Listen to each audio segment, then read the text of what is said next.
In the rugged wilderness of the Reach, where jagged cliffs claw at the skies, and rivers carve their way through the land like veins, a legend was born.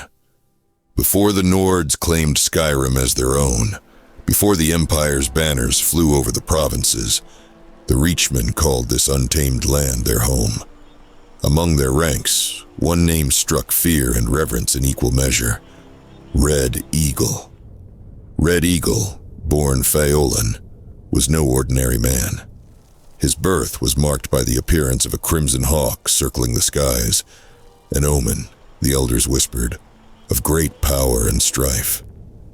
Raised in the harsh traditions of the Reachmen, Faolan proved himself a prodigy in the ways of war and magic. By the time he came of age, his people saw in him a leader who could stand against the encroaching threats of the expanding Nordic tribes and the growing influence of the Elysian Empire. Faolan united the fractured clans of the Reach under his banner, wielding both his indomitable spirit and a blade said to have been forged in the fires of oblivion itself. This sword, later known as the Blade of Red Eagle, burned with an unholy light, its crimson hue said to match the hawk that heralded his birth. With it, he carved a bloody path through his enemies, earning the title of Red Eagle. Under his leadership, the Reachmen reclaimed lands thought lost forever. His army was a force of nature, striking swiftly and without mercy. Red Eagle's tactics were as brutal as they were effective. Ambushes in narrow canyons, raids under the cover of darkness, and sorcery that turned the very land against his foes. Yet, for all his victories, he was not without compassion. To his people, he was a savior who defended their way of life, their traditions, and their gods.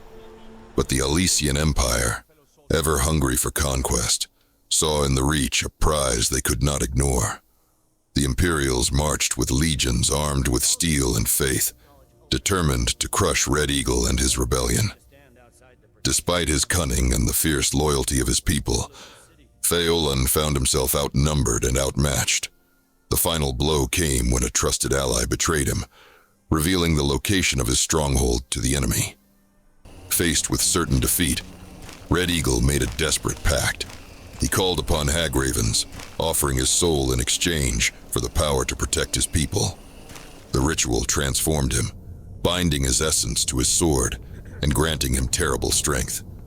With this newfound power, he fought one last devastating battle, driving the Imperials from his lands. But the cost was immense.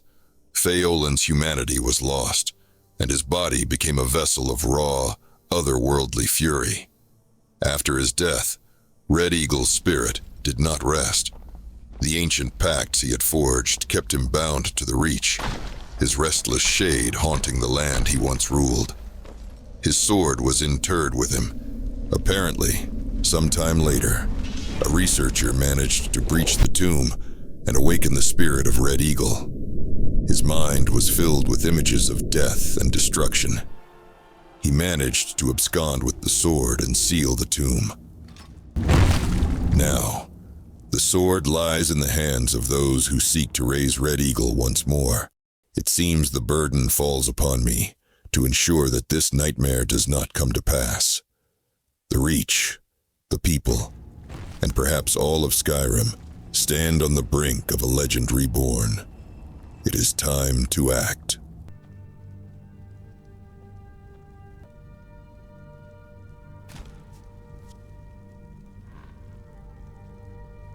This tale was transcribed from the memory of Clarice Vian, student of Winterhold.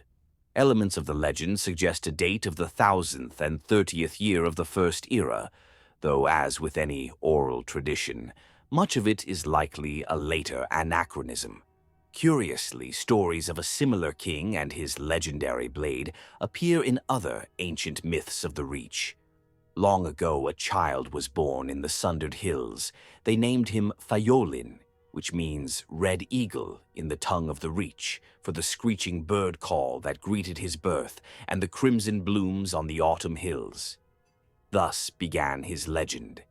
Reach child, born under auspicious skies, his very name the color of blood.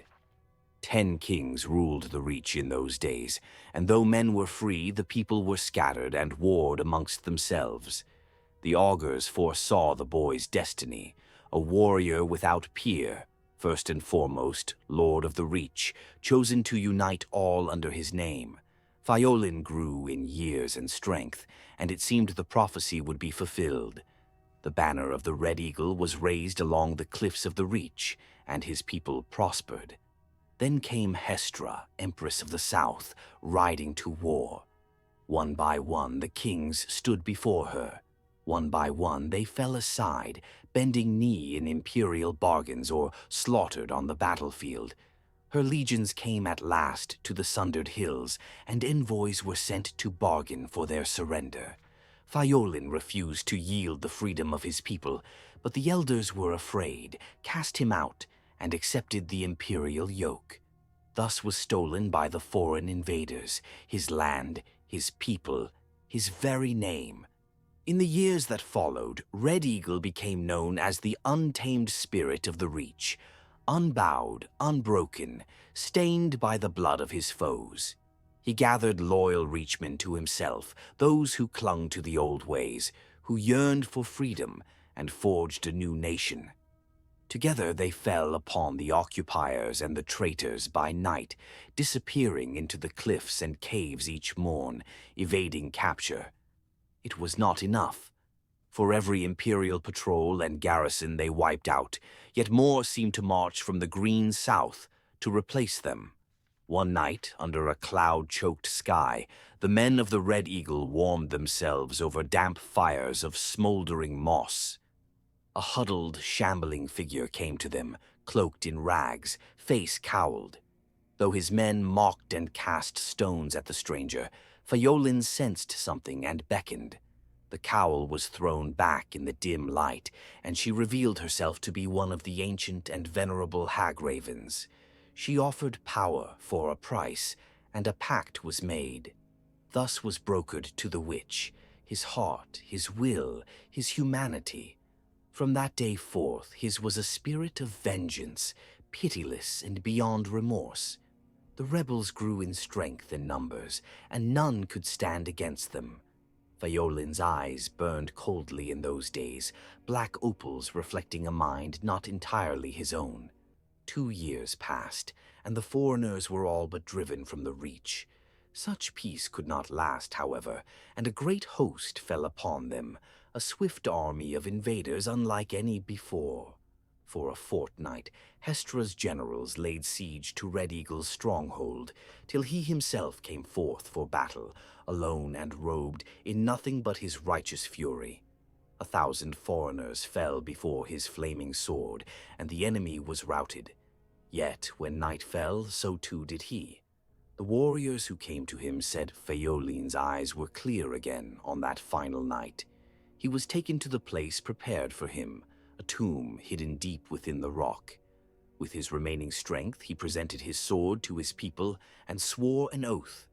Fight on, and when at last the Reach is free, his blade should be returned, that he might rise and lead them again. Thus was given for his people, his life, his dream, his sword. But when every debt is repaid in blood, these he shall reclaim once more,